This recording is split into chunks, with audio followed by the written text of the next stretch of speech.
preskon tersebut, di Heeh, tanggal yang sama, kami heeh, selaku kuasa dari Mbak Erika heeh, Karolina juga melakukan menanggapi atas preskon yang bersangkutan.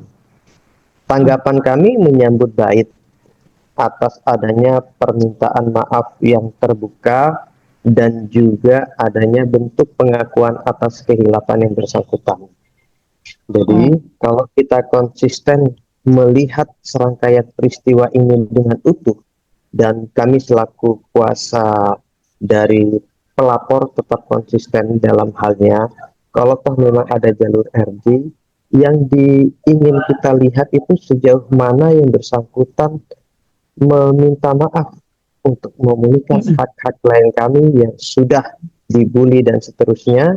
Yang kedua heeh, adalah pengakuan. Jadi konteksnya itu permintaan maaf tidak lepas dari pengakuan. Dan atas preskon yang bersangkutan kemarin kita melihatnya dua-duanya sudah dilakoni oleh terduga atau terlapor DJP. Demikian Kak. Jadi kalau dibilang permintaan dari Erika enggak juga sih. Jadi heeh, seyogianya kita itu pengen tahu sejauh mana yang bersangkutan menyesali perbuatannya agar publik ini mengetahui fokus Mbak Erika datang ke Polda Metro Jaya itu bukan hal-hal yang kaitan dengan dunia percintaannya heeh, dan atau terkait juga dengan ayah biologisnya, pengakuan terkait dengan anaknya dan heeh, seterusnya. Fokus dalam konteks ini sederhana. Kita lihat literatur pasal yang diduga disangkakan kepada terlapor dan juga penerapan pasalnya dikorelasikan dengan perbuatan-perbuatan yang bersangkutan. heeh, Nah, sejauh ini kita kenapa deadlock? Satu, belum ada bentuk kesungguhan yang dinilai oleh klien kami atas perbuatan yang bersangkutan untuk dinyatakan memang benar saya yang melakukannya. heeh, Tapi sejauh ini berkaitan dengan preskon yang demikian kemarin dan atas heeh, inisiatif dari terlapor maupun kuasanya, menurut hemat kami sudah cukup arif dan bijak yang bersangkutan melakukan permohonan maaf secara terbuka dan juga mengakui atas kehilapan dari konteks perbuatan yang dilakukan. Sekali lagi, saya dalam menyampaikan narasi-narasi di publik dengan bahasa yang kehati-hatian, tidak menyampaikan bahwa yang bersangkutan bersalah. Tapi domain bersalah tidaknya kan itu urusan kepolisian. Tapi di sini heeh, penekanannya secara substansi adalah permintaan maaf yang bersangkutan pun juga dengan mengakui atas perbuatan yang sudah dilakukan kepada klien kami sehingga klien kami merasa dirugikan, klien kami merasa martabatnya dan privasinya di muka ke umum dan hal tersebut heeh, secara konteks hukum ada implikasi tindak pidananya. Sisi kami dengan klien saat ini sedang berbeda tidak dalam suatu waktu yang bersamaan, tapi secara intens kami komunikasi ke klien. Menurut hemat kami selaku kuasa, potensi peluang damainya cukup besar karena hal-hal yang terkait dengan kerugian terhadap pemulihan hak-hak klien kami cukup telah diakomodir. Jadi sederhana saja sih dalam perkara ini. Nah, kenapa sih heeh, ada timbul pertanyaan begini? Kenapa meski harus terbuka berdasarkan pasal 8 Perpol nomor 8 tahun 2021 tentang penanganan perkara melalui keadilan restoratif. Di situ jelas heeh, ada syarat khusus terkait dengan dugaan delik yang kaitannya dengan IT, yang mana salah heeh, satu instrumennya yang bersangkutan harus menyampaikan hal-hal tersebut di muka publik juga. Beda dalam konteks pidana yang lain. Tapi ini ada salah satu literatur atau dugaan pasal yang kaitannya dengan IT. Demikian Kak. Domain perspektif kacamata psikologis, saya nggak masuk ke dalam ruang lingkup sana karena saya nggak punya disiplin pengetahuan untuk itu.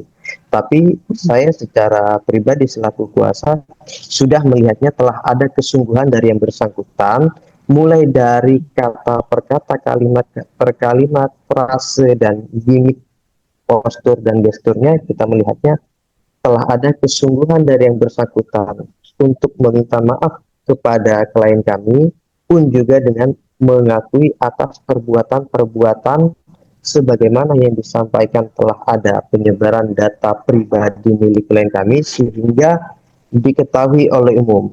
Saya nggak berbicara tentang data apa-apa, nanti itu maksudnya ke domain substansi perkara. Tapi yang lebih saya jelaskan di sini adalah esensialnya telah ada dugaan perbuatan yang menyebarkan data pribadi milik prinsipal kami sehingga klien kami merasa dirugikan, sehingga ada efek yang mengakibatkan klien kami mengalami hal-hal yang tidak diinginkan, di mana pada saat itu masa-masa di mana yang bersangkutan sedang berjuang dalam kehamilannya.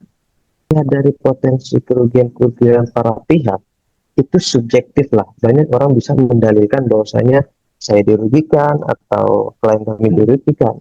Tapi satu hal yang diketahui bahwa klien kami sejak rentan waktu 2025 itu pun banyak dia meng-cancel job-jobnya. Artinya kalau parameternya mengukur kerugian-kerugian, klien kami jauh lebih rugi. Tapi tolak ukur dalam perkara ini, saya selalu membatasi diri tidak masuk ke dalam ruang entertainment, tapi lebih kepada substansi duduk perkara dan korelasi perbuatan yang bersangkutan, apakah telah ada perbuatan tindak pidananya, kemudian nextnya apakah perkara ini ditindaklanjuti atau tidak. Makanya dalam beberapa statement saya selalu menghindari hal-hal pertanyaan-pertanyaan yang masuk ke dalam domain subjektif. Demikian. Jadi saya harus menerangkan dan meluruskan ke publik ya, bahwa teknikal kami dalam konteks komunikasi itu lintas antar kuasa. Jadi hubungan hukumnya di perkara ini bukan antara person to person, dalam hal ini DJP kepada klien kami, tapi antara para kuasa sebagaimana yang disepakati sejak pasca mediasi kedua. Kita sepakat komunikasi dalam penanganan perkara ini secara kontinu hubungannya antar para kuasa hukum, sehingga adanya preskon kami sebenarnya tahu berdasarkan press release-nya, tapi dengan keadaan yang sedemikian cepat juga kami ketahuinya juga dadakan, tapi tahunya dari adanya informasi terkait akan dilakukannya preskon dalam beberapa hari ke depan, gitu kan. Sudah pasti ada.